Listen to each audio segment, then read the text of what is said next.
Angela Scundi, welcome to the Fem Confessions. Thank you. What is your confession? It's from a year 7 camp. So I was 12 years old. Little bit of context. I have never been a camper. I hate camping. Obviously in high school, school camps are compulsory. So we were at our school camp in Glen Maggie one night where we took tents and, went down and actually camped by the river. So you cook your meal on the little camp stove and the billy, that whole shebang. No toilets, which was a big deal for me. One night. It was only one night. But little 12-year-old me was really not dealing with this. Forgive me if I ramble a little bit. I am getting to it. We're up in the morning, everyone's cooking their breakfast in their billies and all this sort of thing, and then we were about to go kayaking. Now, for one, I had an issue with the fact that I still hadn't been to the toilet since we left the regular camp because I didn't want to go in a bush or dig a hole. Okay, because that is very Bear Grylls, right? Like bush. And the 12-year-old Ange is like, I'm not going in the bush. So I'm holding on to not go to the toilet. That was the number one. Number two, I wanted to change my underwear because I thought if I can't have a shower, I want to at least be fresh. Now, I don't know if any of the other 12-year-olds were feeling this, but I had a big issue with the fact we were about to go kayaking and I had yesterday's underwear on. I tried to go into the tent and get changed, but it was a really little swag tent. It was really awkward. And I thought, you know what? I'm a dancer. I've done heaps of quick changes. I can get changed under a towel. I'm like Houdini with quick changes. So I'm going to do a quick change outside and just change my underwear. I looked around, there are kids around doing things, but nobody could see me. I went behind the tent. Nobody could see me. So I did a little quick change, whipped off the underwear, got nice and fresh, kayaked the entire way back to camp, mind you, still holding on, not going to the toilet, and I managed to hold on until I got back there. We get back to school, and suddenly all these whispers are going around. Angela Scundi stripped off outside her tent. A couple of the boys in my class were making remarks. Ultimately, there were a group of boys that had seen me get changed outside my tent. Now, all I did was change my underwear.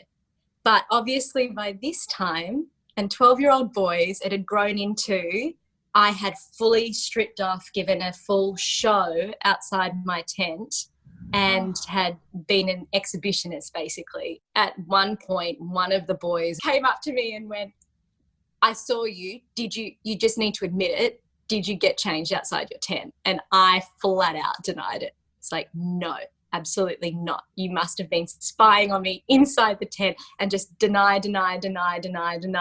This scandal of that Angela Scundi got naked outside the tent, wanted people to watch, wanted people to see. And it has plagued me at different points in my life. So I don't know if it's something that being in lockdown has brought up this anxiety of this horrible kind of lie that went around, but it wasn't a lie.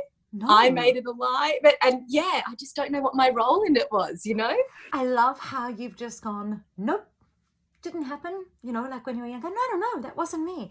But now that you're older and more fabulous, you're still feeling those things. This is the thing I'm thinking about now. And I think this is why it's come into my thoughts every day. I'm going, now hang on, I have this horrible guilt and feeling shame and all these things that go along with it, that I quickly changed my underwear outside my tent. But I checked if anybody was looking. No one really could have seen. And yes, it was kind of open, but I wasn't just whip it off. I did a check.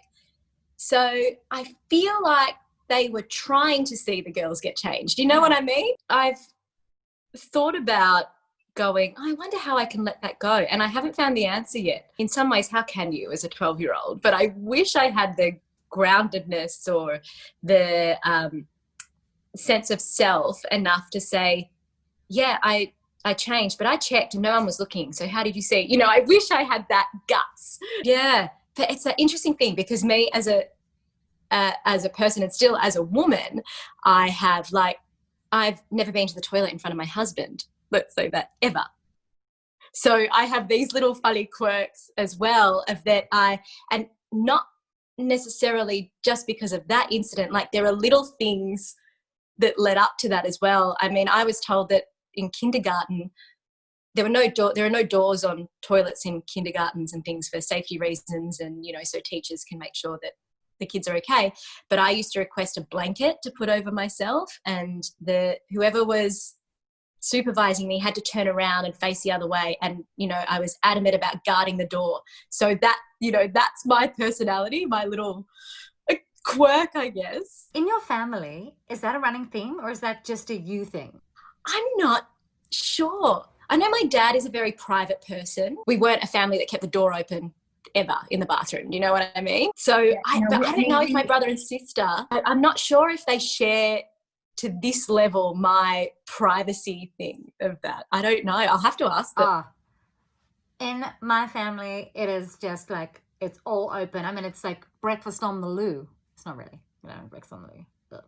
But I mean, even in a theatre, for me, I'm the first one to leave that door open, have a fat chat. And part of me doesn't think that any other families did anything any different. Well, yeah, that I'm like the opposite of that.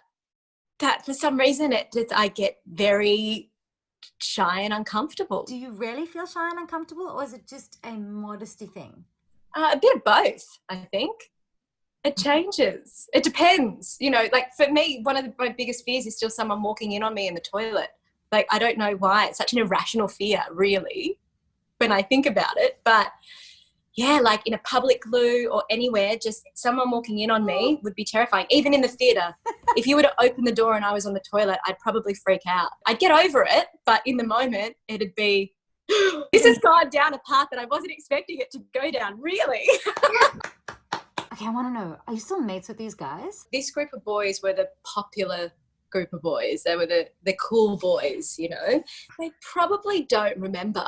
That's the thing. Like, this is such a huge thing for me that I can still even see the vista, and maybe it's a bit skewed, but in my head, the picture is super clear of the tent and where we were and what was around, like this picture, and my decision to go, I'm going to take my underwear off. And hearing you talk about it, and what a big deal that little was for you at the time. Never mind the whole debacle that followed, like exacerbating that whole thing. The whole thing unfolded, and I thought I'd gotten away with it. Yes. And then we got back to school. It was hell. Like, that's the thing. I was like, yes, I've done this. Just in case this gets posted somewhere and one of them sees it, and then they can comment on it if they want. Sure. How about that? Josh Wilmot and John O'Burt. Yeah, come on. If you guys are watching, weigh in on the comments, because we need to unpack this and we need to get to the bottom of this and so we can make it feel wonderful. How much did you see? Where were you? Why did you say I was completely naked when I wasn't? Or was I? And I don't remember. I don't know. Oh my gosh. Angela Scundi. Thank you so much. This is so silly. No, what do you mean? This is so good. Thank you so much for coming on this show and being so open and honest and glorious about this.